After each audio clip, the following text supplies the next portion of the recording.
पूछा, महाराज ये बताइए, कथम ब्रह्मण दीन मुखा कुत चिंता तुरो भगवान त्वरितम गम्यते कुत्र कुतश्च गमनस्तव। कहा है महाराज ये बताइए, कथम ब्रह्मण दीन मुखा, आपका मुख इतना लटका हुआ क्यों है, आपको इतना चिंता क्यों सताए हुए है। त्वरितम गम्यते कुत्र, तुम कहाँ गए थे, कहाँ से आए हो। कुतश्च गमनस्तव, कहाँ गए थे, कहाँ से आए हो, ये मुझे बताओ। कहा मैं पूरी पृथ्वी पर घूमा, नारद जी ने बताया। कहा लग रहा है आपको जो है आपका कोई धन खो गया है या आपको कोई कष्ट है, बताइए क्या दिक्कत है। कहा मैं पूरी पृथ्वी पर घूमा और पुष्कर में, प्रयाग में, काशी, गोदावरी और हरिद्वार, कुरुक्षेत्र, रंगनाथ, सेतुबंध, रामेश्वर इत्यादि समस्त तीर्थों में मैं घूमा और मुझे कहीं पर भी शांति नहीं मिली, कहीं पर भी संतोष नहीं मिला। लोग अब आडंबर करते हैं एक एक वस्तुओं का, वास्तव में उनके पास धर्म नहीं है। सत्यम नास्ति तपः शौचम दानम दया दानम न विद्यते उदराम जीर्णो जीवका वरकः कटुभाषिणः। कोई सत्य नहीं बोलता और कोई भगवान का भजन, भगवान का स्मरण नहीं करता। दूसरे की छोड़ो, अपने अंदर देखो कि हम कितना सत्य बोलते हैं या कितना भगवान का स्मरण करते हैं। दया दानम, और हम कितने शुद्धता से रहते हैं। शौचम, और कितना दान देते हैं। दया दानम न विद्यते, कितनी हमारे अंदर दयालुता है। तो कहा आजकल कलिकाल में देखा ये समस्त लोगों के अंदर खत्म है, कोई नहीं, बस केवल जीविका चलाने के लिए, पेट भरने के लिए केवल काम करते हैं और बोलेंगे तो कटु वचन, कड़वा बोलेंगे। और कुछ जन के हुआ थी आदत ऐसे बोली है दिया सुहा हो गई, तो कटु बोलते हैं, कड़वा बोलते हैं, कटु भाषण का। ऐसे जो है संसार में बड़ी विचित्र हाल है, बड़ा बुरा हाल है। कोई किसी के पास दया नहीं है, धर्म नहीं है, दान नहीं है, समस्त और केवल जीविका चलाने के लिए कार्य करते हैं। अच्छा, फिर सोचत है, प्रश्न आवत है कि काम न कीजिए तो कसके घर के खर्चा चली, मैंने यह तो कहा था। अच्छा, काम करते रहो, नाम जपते रहो, वक्त जीवन का यूं ही निकल जाएगा। अच्छा, जो भैंस वो खवावे है तो का वैसे राम नाम नहीं कह सकी, तो डोल डाल करता रहा तब तो राम नाम कहत रहा। तो हम लोग मोटरसाइकिल चलावत के, भैंस खवावत के या और कोनो काम करत के राम नाम नहीं कह सके थे, कैसे कह जाता ना। तो अब ना कही तो हमारा गलती, और न कहा जाए तो फिर आगे जानता हो, चूंटी से लेके हाथी तक कुल योनि है। ये जैसे शरीर समाप्त हुई वह चूंटी से लेके हाथी तक 84 लाख टोटल योनि है, और जो शरीर समाप्त रहा तो पुत्र से कोनो शरीर मिल जाए। अब कौन शरीर मिलते नहीं पता, तो हमरे हाथे माँ है, चाहे हम अपनी जन्म सुधार ले और चाहे बिगाड़ ले, हमरे हाथे माँ है। हर व्यक्ति के अपने हाथ में वहाँ है। अगर चाहे तो भगवान का स्मरण करके, इसे होत नहीं है कि बाजार में जाओ और बाजार में जाके हमें बढ़िया वाला कपड़ा पसंद आवा, लगभग 5000 का है, और जेब में हमारे 500 रुपया है, तो 5000 वाला कपड़ा तो हमें मिली ना, तो वह 500 वाले काम चलाओ करी। ऐसे जो अगर भगवान के नाम रूपी रुपया हमें को लगे नहीं है, पूंजी नहीं है, तो जानतो ये मनुष्य शरीर फिर दोबारा नहीं मिलेगा। कहेंगे एक चक्कर दिहन ना और वो क्या तो व्यर्थ कह दियो, अब फिर दे दी तो फिर तू रहेगा कह दे वो। तो भगवान का नाम जो लेते हैं, एक गरुड़ पुराण में वर्णन है बहुत अच्छे से कि कौन पाप करे व्यक्ति का योनि प्राप्त होती, एक पूरा वर्णन है। और प्राण कहाँ से निकलते है यही में वर्णन है। प्राण कहाँ से निकलते है तो ऊर्ध्वगमन करता है, और प्राण कहाँ से निकलता है अधोगमन करता है। हर एक व्यक्ति के है। तो मतलब हर एक व्यक्ति के खाली देख के पता लगा सकते हो। लेकिन अब यह हम बताए न कथा माँ यह हम बता चुके हैं, अगर व्यक्ति के हिया से ऊपर प्राण निकलता है हिया से, तो मनुष्य शरीर के संभावना है। जो हिया नीचे निकलते है प्राण, तो मनुष्य शरीर नहीं मिल सकता है।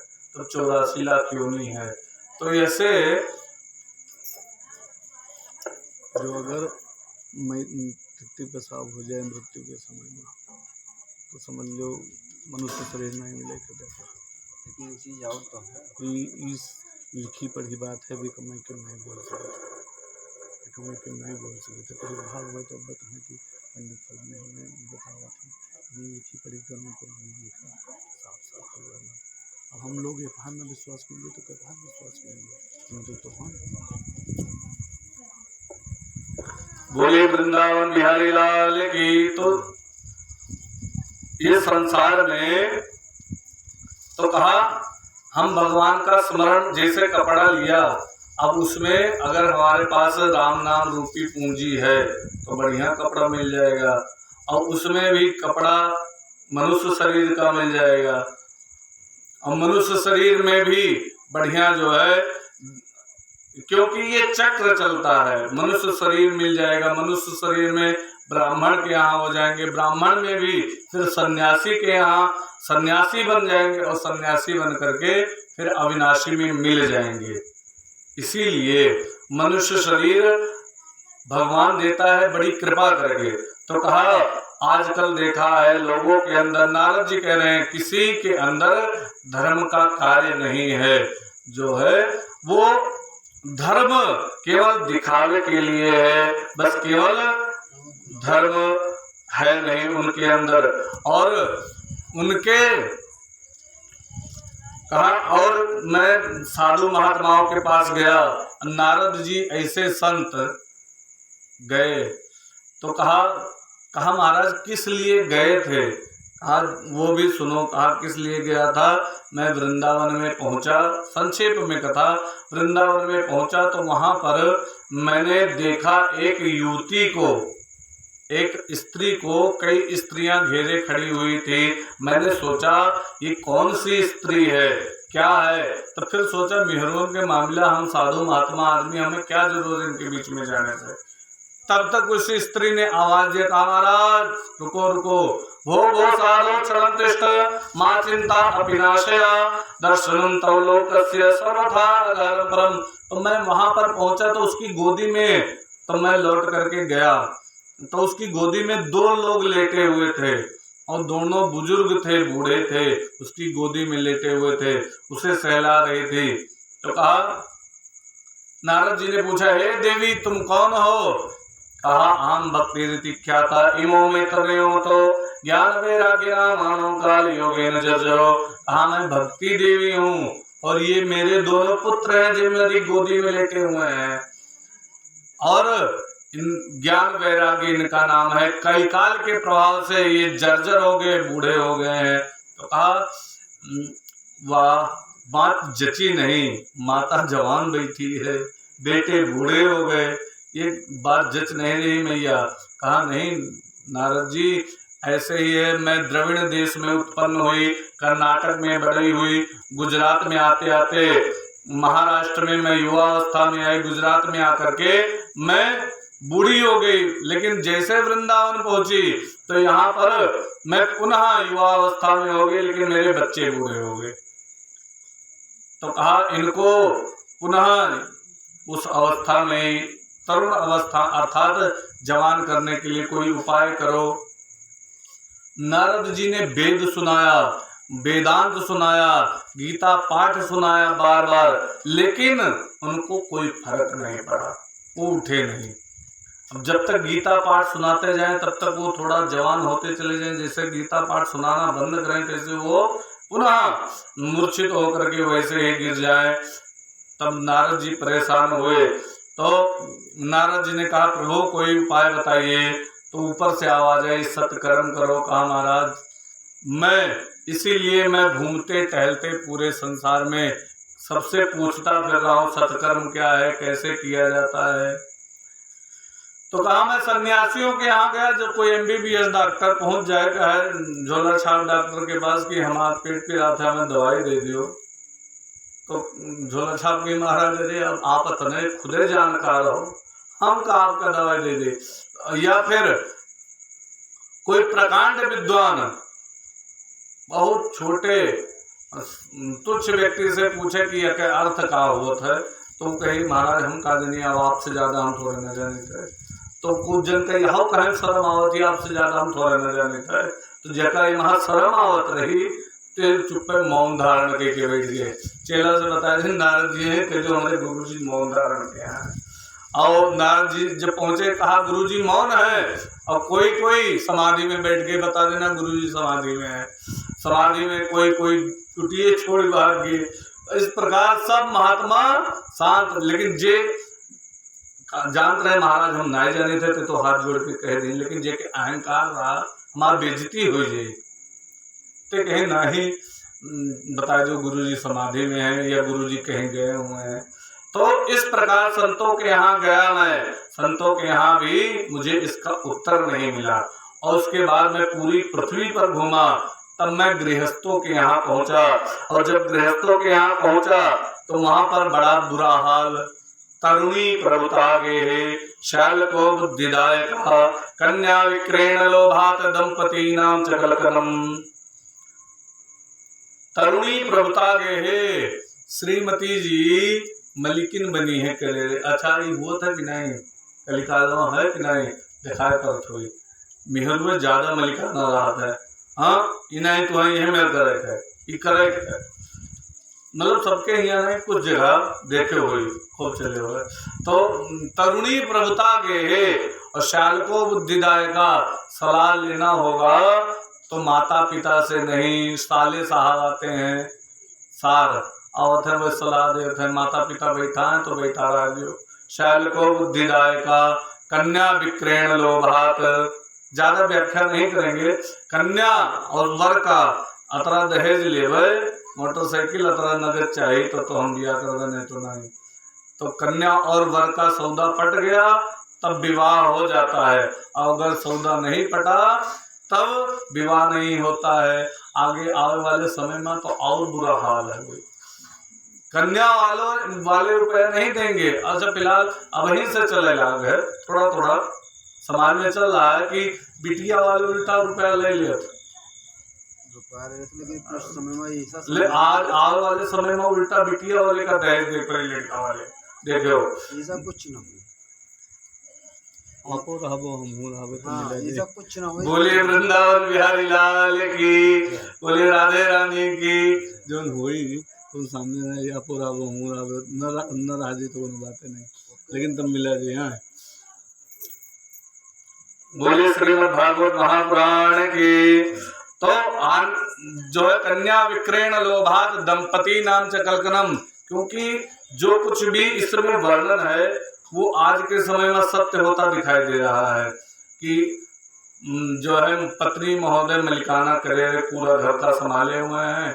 अब पति का जहाँ बताइए तहाँ उचली, और साले साहब से सलाह लिया जाता, माता पिता का वृद्धाश्रम में छोड़ा जाता, उनका कोई कदर नहीं। कन्या विक्रेण हियन आई है, लेकिन शहर में यही हाल है। कन्या विक्रेण लोभात दंपति नाम चकलकनम। तो कहा महाराज मैं घूमते हुए आया, मुझे कहीं भी इसका उत्तर नहीं मिला, तब मैं आपके पास आया हूँ। अब बताओ सत्कर्म क्या है, मैं उनको कैसे जीवित करूं। तो कहा इसके लिए कुछ नहीं, बस केवल आप भागवत कथा मैंने भागवत नहीं सुनाया। कहा भागवत मैंने वेद सुनाया, वेदांत सुनाया, गीता पाठ सुनाया, भागवत से क्या होगा। कहा नहीं, वेदो उपनिषदा सारा जाता भागवती कथा। कहा वेद और उपनिषद का सार है भागवत कथा, भागवत कथा सुनाना चाहिए था। तो कहा महाराज आप भी फक्कड़ हम भी फक्कड़ साधु, तो कैसे काम बने, तो कहाँ पर भागवत सुनाई जाए।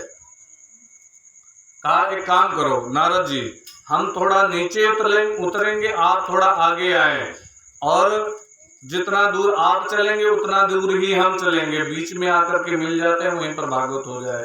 तो कहा महाराज कहाँ? तो कहा हम थोड़ा नीचे उतरेंगे हरिद्वार और आप थोड़ा आगे आओ। हरिद्वार से जितनी दूरी बद्रीनाथ की है उतनी ही दूरी वृंदावन की है, बराबर है दूरी। तो कहा आप आगे आओ और मैं नीचे उतरूंगा पहाड़ से, आकर के दोनों मिल जाएंगे, वहीं भागवत शुरू हो जाएगी। कहा अच्छा ठीक है। वहां पर मिले और व्यास गद्दी बनाई गई, 4 व्यास गद्दी बालू की बनाई गई और उस पर चारों वक्ता बैठ गए। सनत सनंदन सनातन सनत कुमार, इन लोगों ने कथा सुनाना प्रारंभ कर दिया और ज्ञान वैराग्य के लिए आसन लगा करके छोड़ दिया कि आकर के बैठेंगे। और नारद जी, जजमान कोई कम नहीं होता है, नारद जी खुद स्वयं जजमान बन करके बैठे कथा सुनने के लिए, जबकि उन्होंने सबसे पहले ब्रह्मा जी से सुन रखी थी। नारद जी मुख्य जजमान के रूप में वहां पर बैठे कथा सुनने के लिए। और भागवत की कथा शुरू हुई। अर्थात सबसे पहले 7 दिन की कथा शौनक आदि ऋषियों ने कही, तो उसमें कथा सुनने के लिए बड़े बड़े संत जितने थे सब ऋषि महर्षि आए। स्वेदज, अंदज, पिंडज, जरायुज, ये सब लोग आए। यहाँ तक लिखा है वेद के मंत्र, महात्मा का रूप बना करके वेद के मंत्र आए भागवत की कथा सुनने के लिए। जितने देवता थे सब आए और जितने गंधर्व थे, यक्ष थे, किन्नर थे, ये समस्त लोग पहुंचे भागवत की कथा श्रवण करने के लिए। हरिद्वार में एक आनंद नामक तट के किनारे ये सब लोग एकत्रित हुए, वहां पर भागवत की कथा शुरू हुई। अच्छा, आरंभ हुई भागवत की कथा। अच्छा, इसमें एक चीज और बड़ा विचित्र होता है। क्या? भागवत कथा कहने वाले 4 मुख्य जजमान के रूप में बैठे नारद जी अकेले, और जिसे आप लोग स्वतंत्र हो तैसे जो है नारद जी भी स्वतंत्र थे। तो नारद जी जैसे स्वतंत्र थे ऐसे जो है ये भी स्वतंत्र हैं। जिसे जो है आप प्रश्न कर सकते हैं, ऐसे नारद जी जैसे प्रश्न करते थे ऐसे आप लोग भी स्वतंत्र हैं, प्रश्न किया जा सकता है भागवत में, कोई बड़ी बात नहीं। तो नारद जी बैठ करके भागवत कथा श्रवण करने लगे। अच्छा, हम बोल तो गए लेकिन सब बातें जैसे न समझ में आती हो, तो ध्यान दीजिए। स्वेदज, पिंडज, जरायुज, अंडज, स्थावर, स्वेदज, पिंडज, जरायुज। स्थावर किसको कहते हैं जानते हो? ये जितने पेड़ हैं इनको स्थावर कहते हैं। स्वेदज जो पसीने से उत्पन्न होने वाले जीव हैं। पसीना से जानते का उत्पन्न होता है? हमारे लोगों के पसीना से उत्पन्न जानते का होता है? हम लोगों के पसीने से उत्पन्न होता है खटकी रवा, खटमल और जुआ, ये सब पसीने से होता है।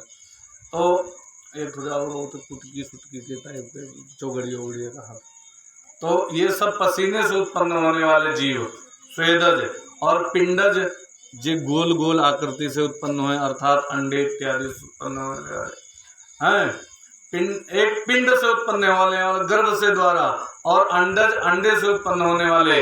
इस प्रकार जरायुज जो बूढ़े होकर के मृत्यु होने वाली, ऐसे सब लोग, सब जीव पहुंचे भागवत की कथा श्रवण करने के लिए। 4 आसन लगाए गए। नारद जी मुख्य जजमान बन करके कथा श्रवण करना प्रारंभ कर दिया। और कथा सुनते सुनते जो है ये युवावस्था में आते चले गए। कौन? ज्ञान वैराग्य। नारद जी ने सवाल कर दिया, कहा महाराज कोई बढ़िया संत है, महात्मा है, भगवान का भजन करता है, भगवान की तरफ चलता है, भगवान का स्मरण करता है, उसका भागवत से कल्याण हो जाए तो कोई बड़ी बात नहीं है। उसका भागवत से कल्याण हो जाए तो कोई बड़ी बात नहीं है। लेकिन अगर कोई भगवान का नाम कभी नहीं लिया, ये मानव पाप कृतस्तु सर्वदा सदा दुराचार रता विमार्गा, क्रोधाग्निदग्धा कुटिलस्य कामिना सत्ताः यज्ञेन कलौ पुनन्ति ते। कहा जिसने कभी भी भगवान का स्मरण न किया हो, जिंदगी भर पापे किया हो और हमेशा दुराचार में के मार्ग पर चलता है और बात बात पर गुस्सा आ जाता हो, बात बात पर क्रोधित हो जाता हो, कोई कुछ भी बोले बस तुरंत होता है, कुछ देखत हो वो तरी तो बात हुई भर दे उतना दसिया जी मत तंत्राएं हैं। तो इसी प्रकार क्रोधाग्नि दग्धा, कोई क्रोधी हो, क्रोध के अग्नि में हमेशा वो जलता हो, कुटिल हो, हृदय से दिल का काला हो, मुख से कुछ और बोले हृदय में उसके कुछ और हो, कुटिलस्य कामिना, और कामी हो, पराई स्त्री को बुरी नजर से देखे, ऐसे लोगों का भी कल्याण सप्ताह यज्ञेन कलौ पुनन्ति ते, ऐसे व्यक्तियों का भी कल्याण सप्ताह यज्ञ के द्वारा हो जाता है। 7 दिन के यज्ञ का तात्पर्य ये भागवत कथा सुनने से कहा। नारद जी ने कहा महाराज ऐसे लोगों का हो जाता है? कहा हाँ। कहा हम नहीं मानते। कहा इसके लिए आपको एक उदाहरण बताते हैं। शरण संदन सनातन संत कुमार ने कहा अब आती है गोकर्ण की कथा।